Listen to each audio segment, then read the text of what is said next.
What is going on, YouTube and Weight Loss Warriors? It's your boy C-Dub, and I'm back at another video. And today I want to talk about my own journey, real talk about my weight loss. And we'll do it right after this.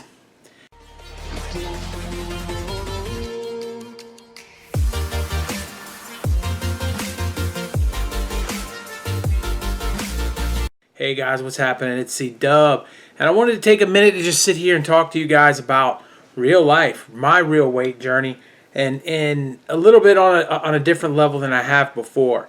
So a lot of you guys are going to wonder, how my journey can make your journey easier, how you can learn from me. And I think that the interesting topic is that I'm not a person, I've been on both sides of the fence. I'll put it to you that way. I struggled as a young child with weight and as an adult with weight, but there were times in the middle where I did not have weight struggles. So, I've been able to see the perspective from both sides. I've also been at a point when I was really fit and at a point when all that got taken away from me. So I just wanted to talk real quick and let you guys know those details. So when I was a little guy, I think the earliest pictures of me that I can remember seeing where I probably had a weight problem was kindergarten, first grade. I was just chunky. And, that's the way that I was my whole life growing up. I was always the chunky kid in the class. I rarely ever felt like I wasn't. And that's a weird thing to say because you say little kids don't know that stuff. But I grew up in the 80s. And when I was young in the 80s, people let you know when you were chunky. And I people just did, That's just the way it was. But I lost a little bit of weight in 7th grade because I went out for the football team, and you had to weigh 135 pounds. So that gives you an idea how much I weighed when I was a kid. So I weighed probably 160 in 7th grade. So weighing 160 in 7th grade, I had to weigh 130. So my dad said, you know what, let's just diet. You want to play football? And so there was 2 weigh-ins, one at the beginning of the year, and then they had one halfway through. And if you made weight halfway through, you could play the second half of the season. So I buckled down and cut out all fat. If it said 3% fat on it, didn't eat it. And I rolled that way for that weight loss. I lost all the 30 pounds.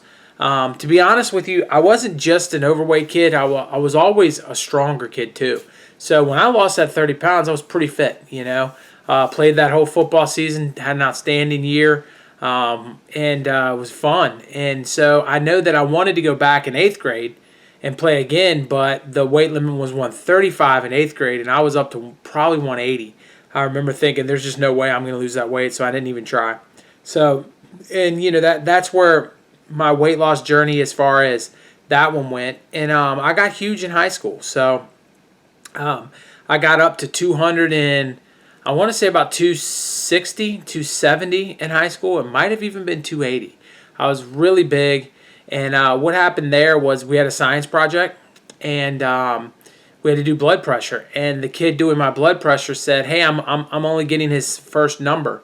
And she said, "Well, what do you mean?" And he said, the lower number, I'm only reading 110. I'm not getting, the higher number, I'm not getting his second number, should be in the 80s or whatever. And she comes over and she checks my blood pressure, and she says, "It's because that's the second number. You're not pumping it high enough." My blood pressure was 170 over 110. So I immediately called my dad. He was a pharmacist. I said, "Pops, the teacher says I need to go to the doctor." My dad says, "I disagree with the teacher 100%. There's no way your blood pressure is that bad. What I need you to do is go to the CVS, stick your arm in the machine, and if it comes anywhere near to what she said, then let's go ahead and get to Dr. Morris," which was my pediatrician. So I stuck my arm in the machine, and it came out like 180 over 120. It was even worse. And so by then I was nervous too. So I went in, and my doctor laid me down in a room for probably a couple hours. And he came and he saw me. When he got my blood pressure down a little, it was still over 100. And he said, "Listen, we can put you on blood pressure medicine at 16 years old. We can go down that loop." And my mom and dad weren't in the room. And he said, "I know you're partying. I know you're drinking. I know you're doing all these things you're not supposed to be doing." And he said, "You're paying the price now at 16. You're not going to make it to 30. He said, "I'm just being honest with you. I can give you the blood pressure medicine today, but Chris, you're just not going to make it." And he said, "You need to change your life." And so I went home, and what I did really worked. And I actually would recommend all of you that are just starting your journey that watch this video to do something similar. I changed one thing a week.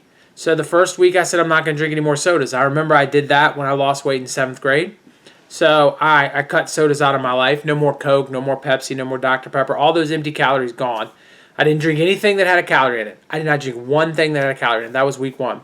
Week 2, I changed whatever it was. And I made a list, and I had fast food. I liked fast food, so I made it like week 5. So I could eat fast food up until week 5. But once week 5 came around, I was ready to cut it down. And I remember it was an 8-week program that I designed for myself, just thinking. Didn't even really talk to anybody about it because I didn't want to admit that this was an issue to my friends or really even, to that level my parents. They knew there was problems, but I didn't want to really get into it. And so the last week I was smoking at the time, so I said, I'm going to quit smoking. And the funny thing is, I threw the cigarette out the window on the way home from school on whatever day it was supposed to be that we changed. I made my changes, and I told the guy I was with, I said, that'll be the last one I ever smoke. And he laughed at me and said, there's no way. I'll pick you up tomorrow. You'll be smoking, or next week, or whatever. And ironically, I haven't smoked a cigarette since that day. So I stuck to my word, and I had my fortitude there, and I lost all the weight. I got down to a ripped up 160 pounds, 6-pack, was super high into fitness. My senior year in high school, I hit the presidential fitness test thing. I passed every single category you could. I think I did 30 pull-ups in a row. I did 80-something push-ups in a minute. I was ridiculously fit. And it was my entire life. My entire life was revolved around wrestling and going to the gym and lifting weights and running. And I mean, I'm not even kidding. I would go home and run every single day. After I woke up in the morning and went and lifted weights. After I went to wrestling practice. Then I would go to jiu-jitsu at night. Everything that I did revolved around fitness. And it was that way for many, many years until I hurt my knee, probably around 20. Right at 21 years old. And then all the fitness came to a screeching halt. Within, I didn't even walk for 6 months. So once I got out of that, I just was a different person. And it takes a toll on you mentally. And then you go right back into what you've always done. And bam, the weight's back on me. And I had no control of it until Lex was born. And then that's when I lost the 80 pounds by really not changing my diet, by just busting my butt exercising. And I lost that 80 and then put about, 60 of that back on after that. So I was still morbidly obese when I lost the 80. That's how big I was. So, I've had the up and down journeys, and why it's different now. And that's going to be the question that everybody wants to ask. Question that, it's been well over a year, and I know that everybody will say, well, within the next 5 years is when, just so you guys understand, people gain their weight back within 5 years, 98%. And the reason I'm looking at the camera now saying 5 years from now when we talk again about this subject and I'm still going to be skinny, the reason I know that that's the case is because I've changed my life again, much like I did before getting hurt. And I think if I didn't get hurt, I would have probably been fit the rest of my life.